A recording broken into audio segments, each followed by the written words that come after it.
ሰላም እንዴት ናችሁ ተመልካቾች? ለአቦል ዜና ከተዘጋጁ የስፖርት ዘገባዎች ጋር ግርማ ሞገስ ከእናንተ ጋር ቆይታ አደርጋለሁ። አጋራችን አንበሳ ባንክ ነው። ከመልእክቱ በኋላ ተመልሰን እንገናኛለን።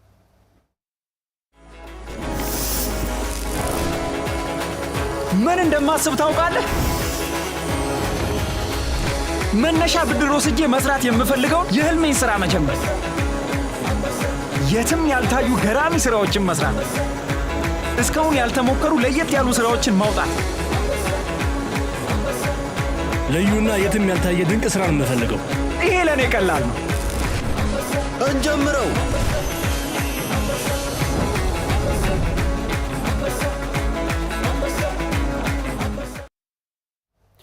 አንበሳ ባንክ የአሚኮ የቀኝ ስፖርት ዘገባዎች አጋር ስለሆነ እናመሰግናለን ተመልካቾች። በሀገር ውስጥ መረጃዎች ነው የምንጀምረው።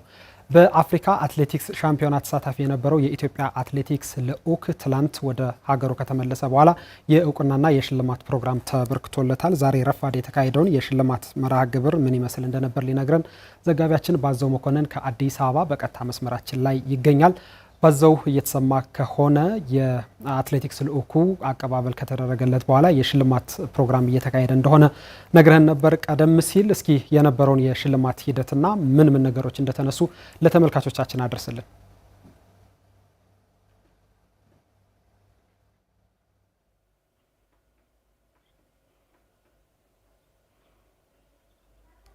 አመሰግናለሁ ግርማ። ቀደም ብለህ አንተም እንዳነሳው በአፍሪካ አትሌቲክስ ሻምፒዮና ተሳታፊ የነበረው የኢትዮጵያ አትሌቲክስ ልዑክ ትናንት ምሽት ነው ወደ አዲስ አበባ የገባው። ዛሬ ደግሞ የእውቅናና ሽልማት መርሃ ግብር ተደርጎለታል ረፋድ ላይ ማለት ነው። እንግዲህ የኢትዮጵያ አትሌቲክስ ብሔራዊ ቡድን በጋና አክራ በተካሄደው የአፍሪካ አትሌቲክስ ሻምፒዮና ላይ 5 ወርቅ 4 ብርና 6 ነሐስ በመሰብሰብ በድምሮ 15 ሜዳሊያዎችን በመሰብሰብ ከአፍሪካ ኬንያ እና ደቡብ አፍሪካን በመከተል ሶስተኛ ደረጃን ይዞ እንደተመለሰ ይታወቃል ማለት ነው። ምናልባትም ካሁን በፊት ከነበሩት የአፍሪካ ሻምፒዮናዎች መካከል ጥሩ ውጤት የተመዘገበበት ሆኖም እየተጠቀሰ ነው የሚገኘው ግርማ። ምናልባት ይህን ውድድር ደግሞ ለየት የሚያደርገው የዘንድሮውን የአፍሪካ አትሌቲክስ ሻምፒዮና ኢትዮጵያ ብዙም በማትታወቅባቸው ርቀቶች በአጭር ርቀቶችና በሜዳ ተግባራት የወርቅ ሜዳሊያ፣ የብር ሜዳሊያ በአጠቃላይ ሜዳሊያ ዝርዝር ውስጥ መግባታችን በጉልህ ተጠቅሷል ማለት ነው። በ400 ሜትር በሴቶች ለመጀመሪያ ጊዜ አጃይባ አልዩ የወርቅ ሜዳሊያ ያመጣችበትን መጥቀስ ይቻላል። እንዲሁም በወንዶች ጦር ውርወራም እንዲሁ የብር ሜዳሊያ ተገኝቷል በዚህ ሻምፒዮና ላይ። ያው የኢትዮጵያ አትሌቲክስ ሲነሳ እንደሚታወቀው በመካከለኛና በረዥም ርቀት እንደሆነ ይታወቃል ታሪካችን ያለው። ካሁን በፊት ብዙ በማንታወቅባቸው ርቀቶች የሜዳሊያ ሰንጠረዥ ዝርዝር ውስጥ መግባታችን አበረታች ሆኖ ተጠቅሷል። ዛሬ እውቅናና መርሃ ግብሩ ሲደረግ ግርማ የፌዴሬሽኑ ፕሬዚዳንት ኮማንደር አትሌት ስለሺ ስህን በመጣው ውጤት ደስተኞች ነን፣ ሀገርን አኩርታችኋል የሚል ሀሳባቸውን ሰጥተዋል። እንግዲህ ቅድም እንዳነሳሁት በፊት ከምንታወቅባቸው ርቀቶች በተጨማሪ በሜዳ ተግባራትና በአጭር ርቀት ውድድሮች የመጣው ውጤት አበረታችና በደንብ ኢትዮጵያ በአትሌቲክሱ ያላትን አቅም ለይቶ መስራት እንደሚያስፈልግ ተናግረዋል ማለት ነው። ምናልባትም እነዚህ ወጣት አትሌቶች በአፍሪካ አትሌቲክስ ሻምፒዮና ያሳዩትን ውጤት መሰረት በማድረግ ተሰጥኦ ያላቸውን አትሌቶች ተከታታይ ስልጠና በመስጠት በዓለም ሻምፒዮናና ለኦሎምፒክ ለማድረስም ትኩረት አድርገን እንሰራለን ብለዋል። እንግዲህ በአትሌቲክሱ ኢትዮጵያ ለሁሉም የአትሌቲክስ ዘርፎች የሚሆን ጸጋ አላት። ያንን ለይቶ መስራት ይጠበቅበናል። እንደዚህ አይነት ውጤቶች ደግሞ ያንን የሚያመላክቱ ናቸው የሚል ሀሳባቸውን ሰጥተዋል። ከዚያ ውጭ የኢትዮጵያ አትሌቲክስ ፌዴሬሽን የስራ አስፈጻሚ አባልና የልዑክ ቡድኑ መሪ የነበሩት ወይዘሮ አበባ ዮሴፍ ይህ ውጤት እንዲመጣ አትሌቶችን ጨምሮ ሁሉም ባለድርሻ አካላት ኃላፊነት ወስዶ ሰርቷል፣ ለውጤቱም ከፍተኛ አስተዋጽኦ አድርጓል የሚል ሀሳባቸውን ሰጥተዋል ማለት ነው። አትሌቶችን አሰልጣኞችንም ለማናገር ሞክሬ ነበረ ግርማ።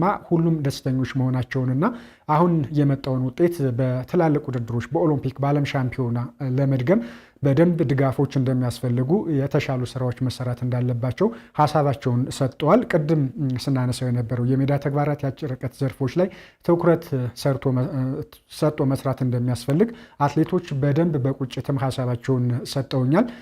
እንግዲህ ዛሬ የኢትዮጵያ በጋና አክራ በተካሄደው 24ኛው የአፍሪካ አትሌቲክስ ሻምፒዮና ተሳታፊ የነበረው የኢትዮጵያ አትሌቲክስ ልዑክ እውቅናና እውቅናና ሽልማት ሲበረከትለት አንደኛ ደረጃን ይዘው ያጠናቀቁ አትሌቶች የ40 ሺህ ብር ሽልማት ተበርክቶላቸዋል። ሌሎችም እንደየደረጃቸው የገንዘብ እና የእውቅና ሽልማት ተሰጧቸዋል ማለት ነው። የኢትዮጵያ ኦሎምፒክ ኮሚቴ ኃላፊዎችም ተገኝተው ነበረ።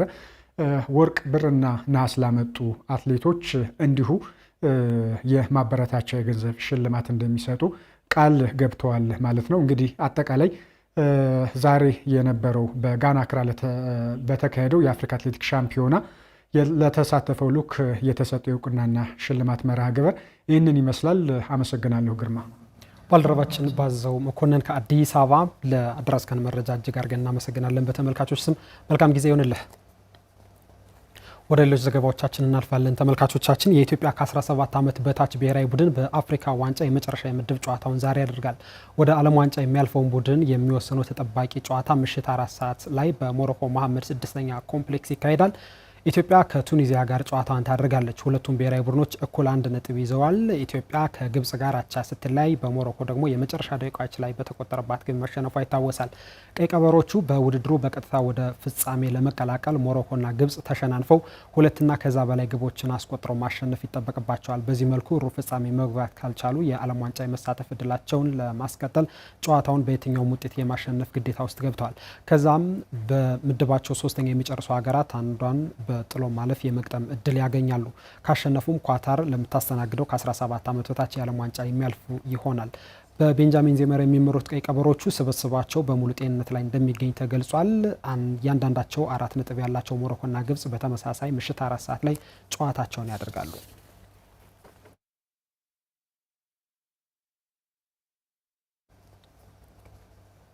የኢትዮጵያ ፕሪሚየር ሊግ 33ኛ ሳምንት መርሃ ግብር ዛሬ በሚካሄዱ ጨዋታዎች ሳምንቱን ይጀምራል። ዛሬ 3 ጨዋታዎች ሲካሄዱ አዳማ ላይ ባህር ዳር ከነማ ከመቻል የሚያደርጉት ጨዋታ ትኩረትን ስቧል።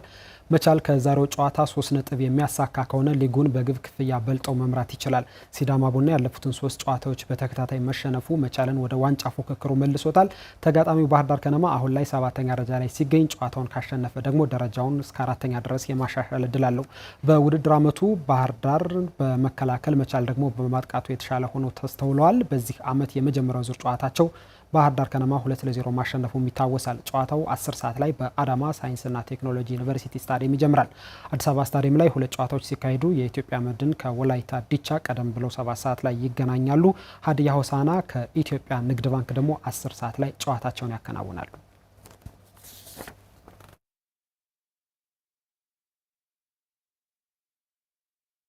በምዕራብ ጎጃም ዞን ተቋርጦ የቆየው ዞናዊ የክለቦች እግር ኳስ ውድድር እየተካሄደ ይገኛል። ውድድሩ በዞን ውስጥ የሚገኙ 6 ክለቦች መካከል የሚያካሂዱት ሲሆን አሸናፊ ክለቦች በክልሉ እግር ኳስ ሻምፒዮና ላይ እንደሚሳተፉ ተገልጿል። ንጉስ ስንታየው ተጨማሪውን አድርሶናል። የምዕራብ ጎጃም ዞን ባህል ቱሪዝምና ስፖርት መምሪያ ዞናዊ የምዕራብ ሊግ የእግር ኳስ የክለቦች ሻምፒዮና ውድድር ማስጀመሪያ መርሃ ግብር አካሂዷል። የምዕራብ ጎጃም ዞን ባህል ቱሪዝምና ስፖርት መምሪያ የስፖርት ዘርፍ ቡድን መሪ ምንየለት ገበየው የምዕራብ ሊግ የክለቦች ውድድር በጸጥታ ችግር ምክንያት ተቋርጦ መቆየቱን ተናግረዋል። ውድድሩ አሸናፊ ክለቦችን ለመለየት በክልልና በሀገር አቀፍ ደረጃ ተወዳዳሪ ስፖርተኞችን ለማፍራት ያለመ መሆኑን አስረድተዋል። ዞኑን ወክሎ በአማራ ሊግ የሚሳተፉ ክለቦችን መለየት ነው። በሁለተኛ ደረጃ ደግሞ ከዚህ ውድድር የተሻሉ ስፖርተኞችን ዞንን ወክለው ክልልን ወክለው ሀገርን ወክለው የሚሳተፉ ስፖርተኞችን ማፍራት ነው። በሶስተኛ ደረጃ በወጣቶች ዘንድ እርስ በርስ መተባበርን፣ ልምድ ልውውጥን፣ መከባበርን፣ ሰላምን ሊያመጣ ስለሚችል በዚህ መሰረት ይሄ ውድድር እየተደረገ ነው ያለው። የእርስ በርስ የልምድ ልውውጥን በማካሄድ ተቀሳቅሶ የቆየውን የስፖርት ዘርፍ ለማነቃቃት እንደሚያግዝም ነው የገለጹት። በተለይ ስፖርታዊ ውድድሮች በአእምሮ የዳበረ ትውልድ በመገንባት ሚናቸው የጎላ በመሆኑ ሌሎች ውድድሮችም ተጠናክረው እንደሚቀጥሉ ጠቁመዋል። ተማሪዎች በሁሉም አካባቢ ላይ እና ወጣቶቹ በክረምት ስልጠናና ውድድር ራሳቸውን ማሳለፍ አለባቸው።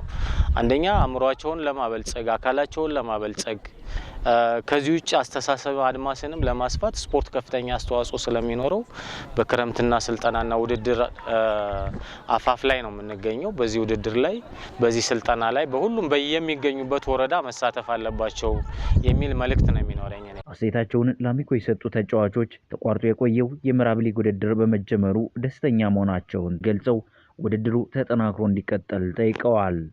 ይኸው ውድድሩ ከተቋረጠ ከ3 ዓመት በኋላ ነው የጀመረ። ይኸው ወጣቱ ኳስ ምናምን አቁሞ ነበር ይኸው በነበረው ሰላም ምክንያት አሁን እንቅስቃሴ በመፈጠሩ ይኸው ወጣቱ አልባሌ ቦታ ከሟል እዚህ ራሱን በስፖርት በምን ራሱን እያጎለበተ በትርፍ ሰዓቱ ደግሞ ስራውን እየሰራ ጊዜው እንዲያሳልፍ ጠቅሞታል። ስፖርቱ ባይኖር ይኸው መጠጥ ቤት አልባሌ ቦታ በመዋል ያሳልፍ ነበር እና ይሄ መጀመሩ ለወጣቱ አሪፍ አነቃቂ ነገር ነው። አሁን እንደሚታወቀው የማንኩሳ ከነማ ተጫዋቾች በታዳጊዎች ነው የጀመረው።